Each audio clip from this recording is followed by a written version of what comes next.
भगवती शिक्षक प्रशिक्षण महाविद्यालय गंगापुर सिटी की ऑनलाइन क्लासेस में आपका स्वागत है। मैं प्रवक्ता मोना मत्किया, डीएलएड प्रथम वर्ष का विषय है बच्चे और बचपन। इसका प्रकरण है गामक विकास के सिद्धांत।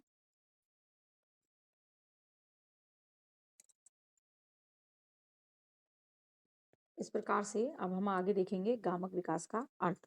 तो गामक विकास क्या है, इसका आशय क्या है। तो गामक विकास को हम समझ लेते हैं कि जन्म के बाद शिशु अपने हाथ पैर हिलाने लगता है, धीरे धीरे गर्दन घुमाता है, फिर सिर उठाता है।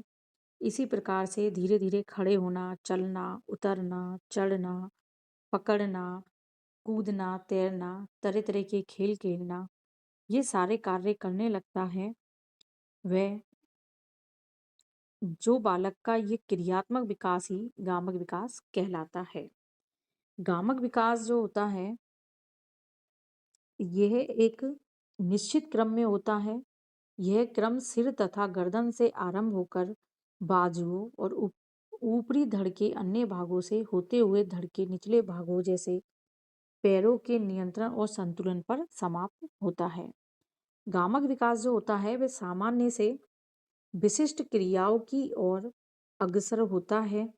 सामान्य क्रियाओं में संपूर्ण शरीर के अधिकांश भाग का प्रयोग होता है,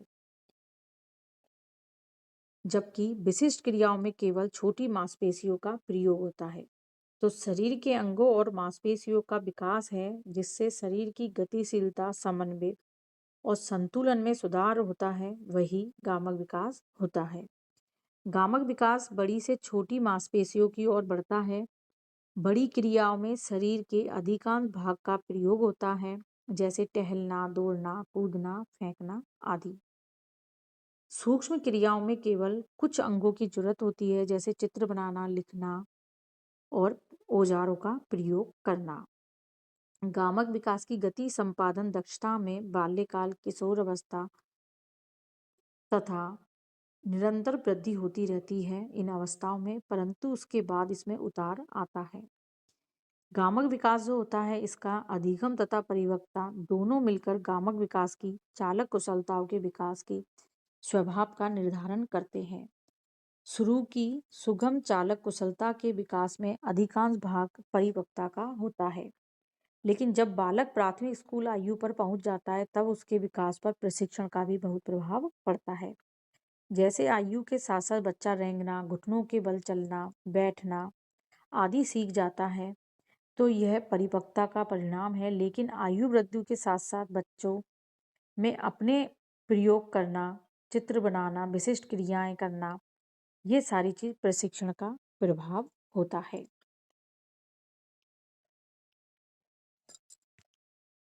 इसी प्रकार परिभाषाएं लेते हैं हम। हरलोक ने गामक विकास मांसपेशियों की गतिविधियों का नियंत्रण है जो जन्म के बाद निरर्थक और अनिश्चित होती है। तो हरलोक ने कहा है कि मांसपेशियों की उन गतिविधियों का नियंत्रण जो जन्म के समय अथवा जन्म के उपरांत निरर्थक तथा अनिश्चित होती है, वह गामक विकास है।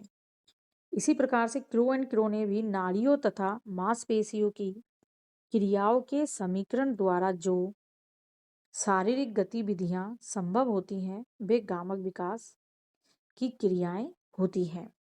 इसी तरह आगे गैरीसन ने यानी कार्ल सी गैरीसन, इनका ये नाम है, इनने शक्ति, समन्वय और गति और हाथों, पैरों और शरीर की अन्य मांसपेशियों के उचित उपयोग का विकास एक महत्वपूर्ण विशेषता बताई है।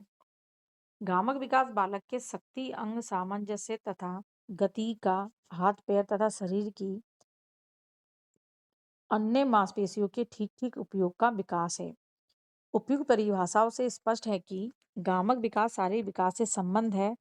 बालक में शारीरिक योग्यता नाड़ियों तथा मांसपेशियों के समीकरण का ही परिणाम है। अतः बालक की शारीरिक गतियों पर नियंत्रण अर्थात मांसपेशियों को संयोजित करने की क्षमता का विकास ही गामक विकास है। तो इस प्रकार से बच्चे की गतियों पर, शारीरिक जिन पर नियंत्रण, मांसपेशियों पर जो संयोजन होता है उसकी क्षमता का विकास ही गामक विकास कहलाता है। इसी प्रकार से गामक विकास के प्रकार जो है वो है स्थूल गामक और सूक्ष्म गामक विकास। यानी ये 2 प्रकार के होते हैं कि गामक कौशल के या फिर गामक विकास भी कह सकते हैं कि इनमें विकास क्या है। गामक कौशलों के विकास में छोटी मांसपेशियों का बड़ा महत्वपूर्ण भाग होता है। बालक की गत्यात्मक योग्यताओं को मनोवैज्ञानिकों ने 2 प्रकार में विभक्त किया। कौशलों को सीखना पड़ता है जो अभ्यास से ही संभव है। तो इस प्रकार से स्थूल गामक विकास बाल्यकाल के पहले 4 से 5 वर्षों तक बालक में स्थूल गामक विकास चलता है। इस अवस्था में वह स्थूल गतिविधियां अधिक करता है, जिसमें शरीर के ज्यादातर अंग सक्रिय रहते हैं। स्थूल गतिविधियों में चलने, कूदने, दौड़ने, वस्तुएं उठाने, फेंकने, तैरने तथा साइकिल चलाने की क्रियाएं शामिल होती हैं। यानी जो स्थूल गतिविधियां होती हैं वो इसमें शामिल होती हैं गामक विकास में, जैसे चलना, कूदना, दौड़ना, ये सारी चीज इसके अंदर होती हैं। दूसरा है अपना सूक्ष्म गामक विकास। जैसे जैसे बालक की आयु बढ़ती जाती है उसमें सूक्ष्म गामक कौशल का विकास होने लगता है। इन कौशलों के विकास में छोटी छोटी मांसपेशियों का आपसी समन्वय या समीकरण कार्य करता है। सूक्ष्म गामक कौशल में चित्र बनाना, पेंटिंग, लिखना, खेलना, विभिन्न उपकरणों का उपयोग करना आदि गतिविधियां शामिल है। गामक विकास के क्रम में बालक उठना, बैठना, चलना, फिरना सीखना आदि क्रियाएं करने लगता है।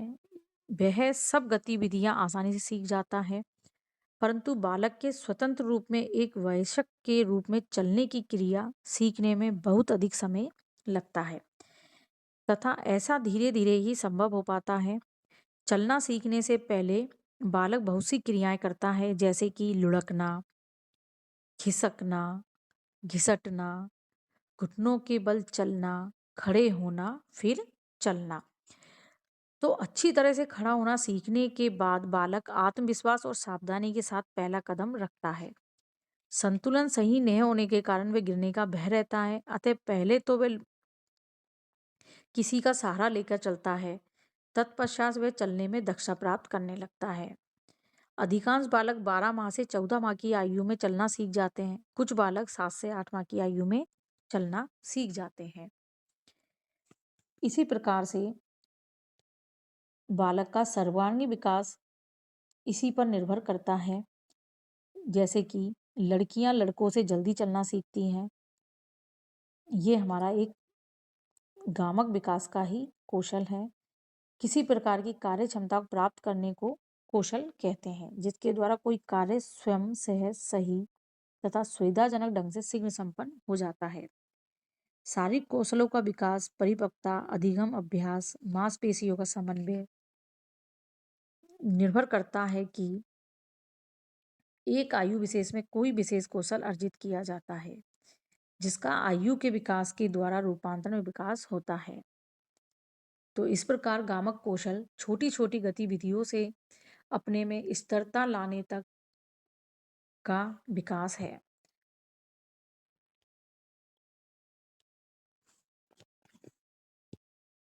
इसी प्रकार से स्थूल गामक विकास को हमने समझा कि शरीर की बड़ी मांसपेशियों का उपयोग और समन्वय गामक विकास स्थूल गामक विकास होता है। सूक्ष्म गामक विकास छोटी मांसपेशियों का उपयोग, जैसे लिखना, छोटी वस्तु पकड़ना, बटन खोलना, कैंची चलाना, ये सारी चीज स्थूल गामक विकास में होती है। पेंटिंग बनाना, चित्र बनाना, लिखना, ये सारी गतिविधियां इसमें शामिल होती हैं। इसी के साथ में गामक विकास को समझने में काफी गामक विकास को काफी चीजें भी प्रभावित भी करती हैं। तो प्रभावित गामक विकास में प्रभावित करने वाली चीजें होती हैं। एक तो शरीर का आकार होता है, कई बच्चों का सही होता है तो कई का कारण, कई बीमारियों के कारण या फिर कई कारणों से उनका शरीर का विकास नहीं हो पाता है, तो वो भी विकास को प्रभावित करता है। इसी के साथ में बुद्धि भी गामक विकास को प्रभावित करती है कि बुद्धि बच्चे में कितनी है। कई बच्चे बुद्धिमान होते हैं तो उनमें गति अधिक पाई जाती है, कई में नहीं, कम होती है तो उनकी गति कम होती है, तो बुद्धि का भी प्रभाव पड़ता है।